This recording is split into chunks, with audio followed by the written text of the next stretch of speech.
শ্রীমদ্ ভগবদ্ গীতা যথাযথ। শ্রীমদ্ ভগবদ্ গীতা হচ্ছে ভগবান শ্রীকৃষ্ণের মুখনিঃসৃত বাণী, যা মহাভারতের যুদ্ধের সময় ভগবান শ্রীকৃষ্ণ অর্জুনকে উদ্দেশ্য করে বলেছিল। এই গীতার উপদেশের মধ্যে আমাদের সকলের জীবনের পরম কল্যাণ কীভাবে সাধিত হবে। বন্ধুরা, ভগবদ্ গীতায় মোট 18টি অধ্যায় রয়েছে এবং 700টি শ্লোক, যা প্রত্যেক মানুষের জীবনে পড়া অসম্ভব হয়ে দাঁড়ায়। তাই বন্ধুরা, আপনাদের কাছে আজকে কিছু ভগবান শ্রীকৃষ্ণের বাণী নিয়ে আজকে আলোচনা করব। চলুন বন্ধুরা, আর দেরি না করে শুরু করা যাক। শ্রী ভগবান বললেন, হে পার্থ, আমাকে অশক্তিচিত্র হয়ে আমাকে মনোনিবেশ করে যোগবাস করলে কিভাবে সমস্ত সংশয় থেকে মুক্ত হয়ে আমাকে জানতে পারবে তা শ্রবণ করো।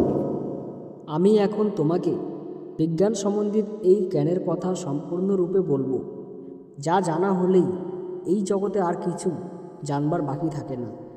হাজার হাজার মানুষের মধ্যে একাচিৎ কোনো একজন সিদ্ধি লাভের জন্য যত্ন করেন, আর সেই প্রকার যত্নশীল সিদ্ধিদের মধ্যে একাচিৎ একজন তোমাকে অর্থাৎ আমার ভগবৎ স্বরূপকে তত্ত্ব অবগত হন। ভূমি, জল, বায়ু, অগ্নি, আকাশ, মন ও বুদ্ধি, অহংকার, এই 8 প্রকারে আমরা ভিন্ন জড়ের প্রকৃত বিভক্ত।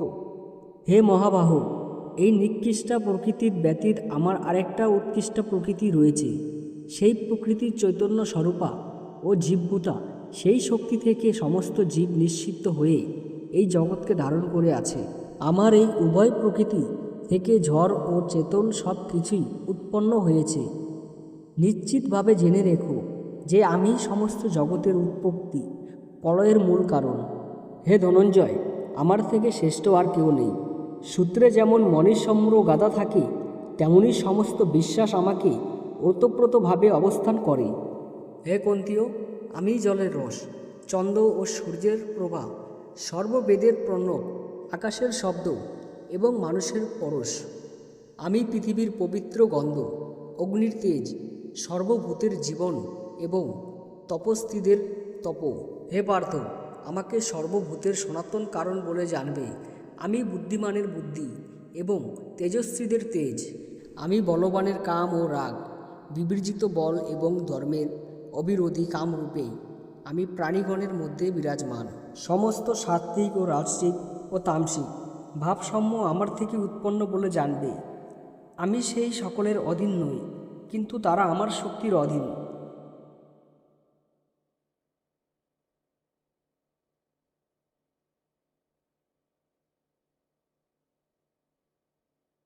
আমার এই দৈবী মায়া ত্রিগুণাতীকা এবং তা দূর ত্রিকমনীয়, কিন্তু যারা আমাতে প্রপত্তি করেন তারা এই মায়া উত্তীর্ণ হতে পারে।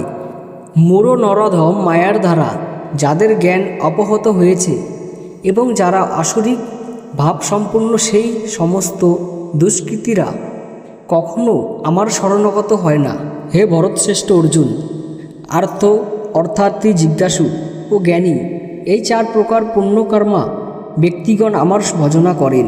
এই 4 প্রকার ভক্তের মধ্যে নিত্যযুক্ত আমাতে একনিষ্ঠ তত্ত্বজ্ঞানীই শ্রেষ্ঠ, কেননা আমি তার অত্যন্ত প্রিয় এবং তিনিও আমার অত্যন্ত প্রিয়। এই সকল ভক্তেরা সকলেই নিঃসন্দেহে মহাত্মা, কিন্তু যে জ্ঞানী আমার তত্ত্বজ্ঞানে অধিষ্ঠিত, আমার মতে তিনি আমার আত্মস্বরূপ। আমার অপ্রাকৃত সেবায় যুক্ত হয়ে তিনি সর্বোত্তম গতিস্বরূপ আমাকে লাভ করেন। বহু জন্মের পর তত্ত্বজ্ঞানী ব্যক্তি আমাকে সর্বকারণের পরম কারণ রূপে জেনে আমার শরণাগত হন। সেই রূপ মাহাত্ম্য অত্যন্ত দুর্লভ। জড় কামনা বাসনার দ্বারা যাদের জ্ঞান অপহত হয়েছে, তারা অন্য দেবদেবীর শরণাগত হয় এবং তাদের স্বীয় স্বভাব অনুসারে বিশেষ নিয়ম পালন করে, দেবতাদের উপাসনা করে। পরমাত্মা রূপে আমি সকলের হৃদয়ে বিরাজ করি। যখন কেউ দেবতাদের পূজা করতে ইচ্ছা করে, তখন আমি সেই ভক্তের তাতেই অচলা শ্রদ্ধা বিধান করি।